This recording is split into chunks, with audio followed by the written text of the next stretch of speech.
Salam sejahtera untuk kita semua. Pelajaran sekolah sahabat dengan tema utama mengelola bagi sang guru sampai dia datang. Pelajaran ketiga, kontrak memberi persepuluhan. Minggu 15 Januari, persepuluhan sama dengan sepersepuluh. Kamus mendefinisikan persepuluhan sebagai sepersepuluh bagian dari sesuatu atau 10%. Definisi ini sepertinya diambil dari cerita kitab suci.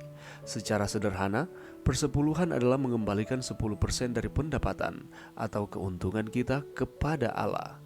Kita mengerti, terutama bahwa semua yang kita miliki adalah miliknya. Peraturan persepuluhan diberikan kepada orang Israel di atas Gunung Sinai menunjukkan bahwa persepuluhan adalah kudus dan milik Allah. Allah hanya meminta 10%-nya. Persembahan syukur kita terpisah dari dan adalah tambahan kepada persepuluhan. Persepuluhan adalah kesaksian mendasar dari komitmen Kristiani kita. Tidak ada di dalam kitab suci yang kita dapati bahwa ada indikasi bagian Allah itu kurang dari 1/10. Bacalah Kejadian 14 ayat 18-20 dan Ibrani 7 ayat 1-9. Apakah respons Abraham ketika bertemu dengan Melkisedek? Bagaimana hal ini mengajarkan kita tentang seberapa jauh ke belakang dalam sejarah praktik itu berlangsung?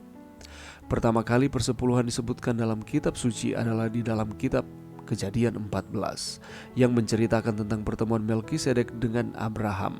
Penyebutan terakhir untuk persepuluhan dalam kitab suci mengingatkan pertemuan yang sama, tetapi kata-kata sepersepuluh dan persepuluhan digunakan saling bergantian. Perhatikan dalam kisah Ibrani bahwa baik Melkisedek maupun Kristus tidaklah berasal dari suku Lewi.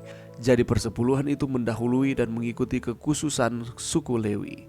Persepuluhan bukanlah kebiasaan orang Yahudi secara eksklusif dan tidak berasal dari orang Ibrani di Gunung Sinai. Bacalah Kejadian 28 ayat 13, 14, 20-22.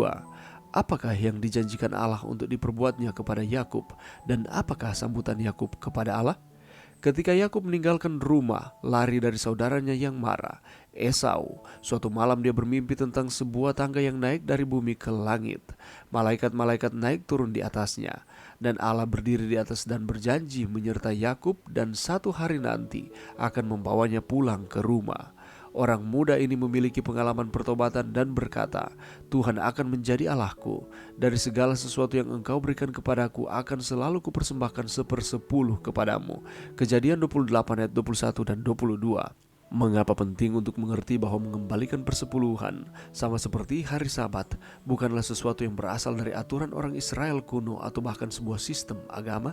Sebagai orang-orang yang hidup sesudah salib, pekabaran apakah yang harus kita ambil dari kebenaran ini? Pelajaran yang bisa kita dapatkan pada saat ini, kalau kita melihat dari definisinya, kata persepuluhan artinya 1/10. Disinilah Allah telah menyatakan dengan jelas bahwa persekutuan kita dengan Tuhan menuntut suatu pengembalian kepadanya 1/10 dari penghasilan kita, atau 1/10 dari keuntungan kita dari segala sesuatu yang kita kerjakan, atau 1/10 dari upah atau gaji kita. Mungkin kita bertanya, bukankah peraturan persepuluhan itu hanya berlaku bagi bangsa Yahudi, yaitu dalam zaman Perjanjian Lama? Untuk apakah persepuluhan itu digunakan? Kita mengetahui bahwa sejak manusia jatuh ke dalam dosa, Allah mempunyai pekerjaan yang besar, yaitu rencana keselamatan bagi umat manusia. Jauh sebelum Allah memberikan peraturan tentang persepuluhan ini kepada bangsa Yahudi, Allah telah menentukan dan memberkati suatu rencana untuk membiayai pekerjaan Injilnya di atas dunia ini. Ketika kita membaca di dalam Alkitab, Abraham telah memberikan persepuluhan kepada Melkisedek, yaitu imam Allah. Melkisedek Raja Saleh membawa roti dan anggur. Ia seorang imam Allah yang maha tinggi, pencipta langit dan bumi, dan terpujilah Allah yang maha tinggi yang telah menyerahkan musuhmu ke tanganmu. Lalu Abraham memberikan kepadanya 1/10 dari semuanya. Kejadian 14 ayat 18-20. Abraham memberikan 1/10 dari semua yang ia miliki. Demikian pula Yakub telah membuat perjanjian memberikan persepuluhan kepada Tuhan. Dari segala sesuatu yang engkau berikan kepadaku akan selalu kupersembahkan 1/10 kepadamu. Kejadian 28 ayat 22. Jadi peraturan persepuluhan ini bukanlah hanya untuk bangsa Israel saja, karena jauh sebelum bangsa Israel ada, peraturan ini sudah dilaksanakan oleh hamba-hamba Allah, yakni contohnya yang tadi baru saja kita lihat, Abraham dan juga Yakub. Kalau kita melihat di dalam sejarah ketika Israel diperhamba di Mesir, tampaknya peraturan ini telah dilalaikan. Namun, setelah bangsa Israel dibebaskan dan kembali ke Kanaan, Allah telah mengingatkan lagi kepada mereka tentang peraturan persepuluhan ini. Jadi peraturan persepuluhan itu telah dilaksanakan oleh umat Allah sepanjang zaman dalam perjanjian lama, tetapi bukan hanya berlaku pada zaman itu saja, melainkan terus di zaman perjanjian baru dan sepanjang zaman hingga sekarang ini. Yesus Kristus telah memperkuat pula peraturan persepuluhan itu ketika ia berkata, "Celakalah kamu, hai ahli-ahli Taurat dan orang-orang Farisi, hai kamu orang-orang munafik, sebab persepuluhan dari selasi, adas manis dan jintan kamu bayar, tetapi yang terpenting dalam hukum Taurat kamu abaikan, yaitu keadilan dan belas kasihan dan kesetiaan. Yang satu harus dilakukan dan yang lain jangan diabaikan." Matius 23 ayat 23. Kalau kita melihat ayat ini lebih lanjut lagi, bagian kalimat "dan yang lain itu pun jangan ditinggalkan" Yesus maksudkan adalah persepuluhan. Jadi Allah meminta persepuluhan kepada baik sebelum bangsa Israel maupun kepada bangsa Israel di zaman perjanjian lama, dan juga kepada umat-umat Tuhan di zaman perjanjian baru, dan bahkan kepada kita saat ini. Bukan supaya membuat Allah menjadi lebih kaya, karena kita tahu bersama bahwa Allah pemilik segala sesuatu, baik harta maupun kehidupan atau apapun yang Allah berikan di dalam kehidupan ini. Ia adalah pemiliknya. Dia berikan kepada kita.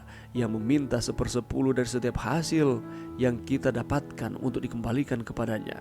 Tujuannya adalah supaya kita terus mengingat Tuhan bahwa Allah pemberi segala sesuatu di dalam kehidupan kita, dan bukan hanya milik kita sendiri. Persepuluhan itu merupakan ujian iman bagi kita. Apakah kita taat mau mengembalikan persepuluhan tersebut atau tidak? Sebagai umat-umat Allah, anak-anak Allah, mari kita mengembalikan persepuluhan karena ini adalah perintah Tuhan. Mari berdoa. Terima kasih Tuhan atas firman-Mu pada saat ini. Bantu kami Tuhan untuk kami mengasihi Tuhan di dalam kehidupan kami. Kami mengembalikan apa yang menjadi milik Tuhan. Allah meminta 1/10 dari setiap penghasilan kami. Kami mau berkomitmen untuk mengembalikan itu kepada Tuhan. Di dalam nama Yesus. Amin.